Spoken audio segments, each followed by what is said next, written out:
The reason we went pessimistic about the housing market, the reason we were negative, was because of our model. This is our model. What do we look at? Demand, supply, expectation. And what drives the demand? And this is where I want to give you some warnings here in San Diego. What does drive the demand? Demand has three components. One is what? Investors who come in.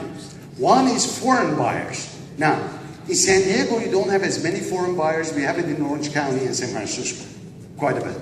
And then other part of the country, you have it in Florida, particularly Miami, New York, and to some extent Seattle. So, foreign buying, investors, and then real demand. What's real demand? Job creation. How many of you know of kids that came back to their parents' home during the recession? Because they lost their job, right? So that means what? Negative household formation. A house got empty, right? So when you create jobs, you create real demand. So watch out for investors. That's what makes me nervous. Foreign buyers, they don't make me nervous because I don't think they want to flip. Investors make me nervous. But we're getting some real demand. I mean, just to give you anecdotal evidence, my son went to school, university. He got his bachelor's degree in accounting, right? Lived with us. He studied for CPA. He lived with us. He went for his MBA. He lived with us. He finally got a job, real job, and he came to me and he said, "Dad, should I buy a home or rent a home?" I said, "Do whichever is quickest."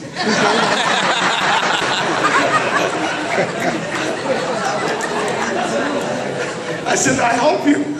Now, what's happening in San Diego? Look at San Diego. We're creating jobs. That's good. That's positive. We created 26,000. We think we're going to do 26,000, just like last year. By the way, little bump here for San Diego is defensive spending, sequestration. Yeah. That's why you're not getting a bigger number. But next year is going to be 31,000. That's good. That creates demand.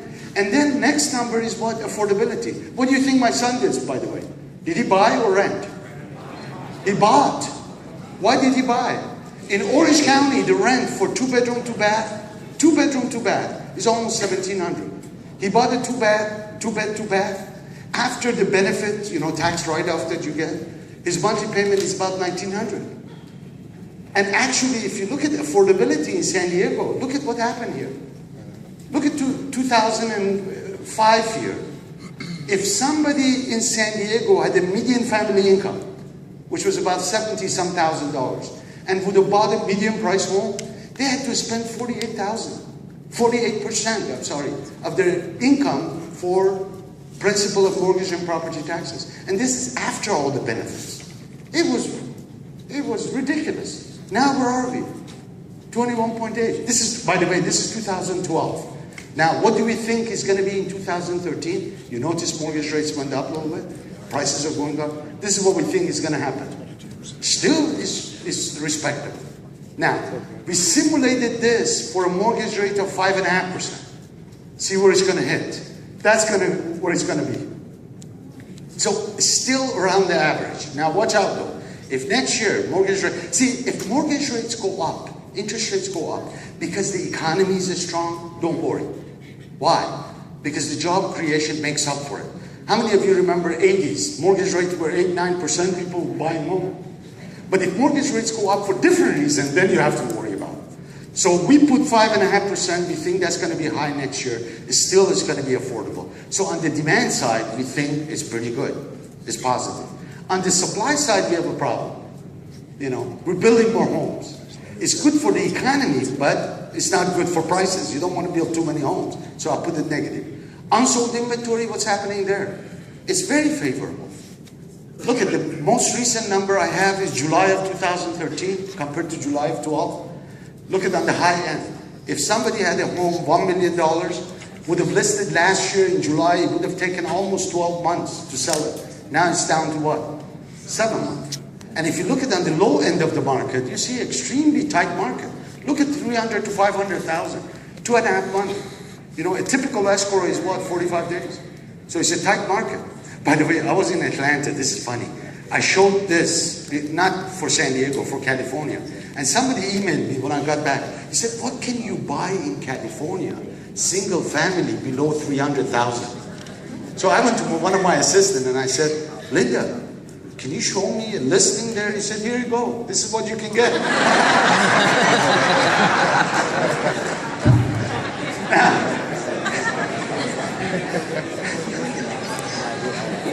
You'd like to see it again? It's listed, by the way. You want it? It has a nice land. It's in San Diego, actually. Now, one of my former students, who does REO here? Somebody, Alex. He's one of my former students, great student at Chapman. Thank you, he's doing a great job. But I told him in the hallway, I said, watch out, man. REOs are shrinking. You see the notices of default? That's the prelude for what? For short sale and foreclosure. And you can see percentage-wise, huge drop. Although I say that, Alex, don't get disappointed, because we still have some. It's not as bad, but that's positive again. And expectation. What's happening to expectation? 2-3 years ago, people would tell me, I would never buy my principal home. I would not buy a home. I rent. Okay, let me tell you honestly. If you buy your principal residence for investment, you're mistaken.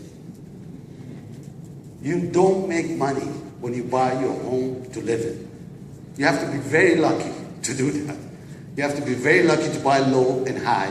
And in most cases, people forget how much they put in. You know, 100 and 200 trips they made to Home Depot. So, principal residence is not investment. If you want to invest, okay, buy a home, rent it, and you go and rent it too. Because then you get what? The depreciation kick in.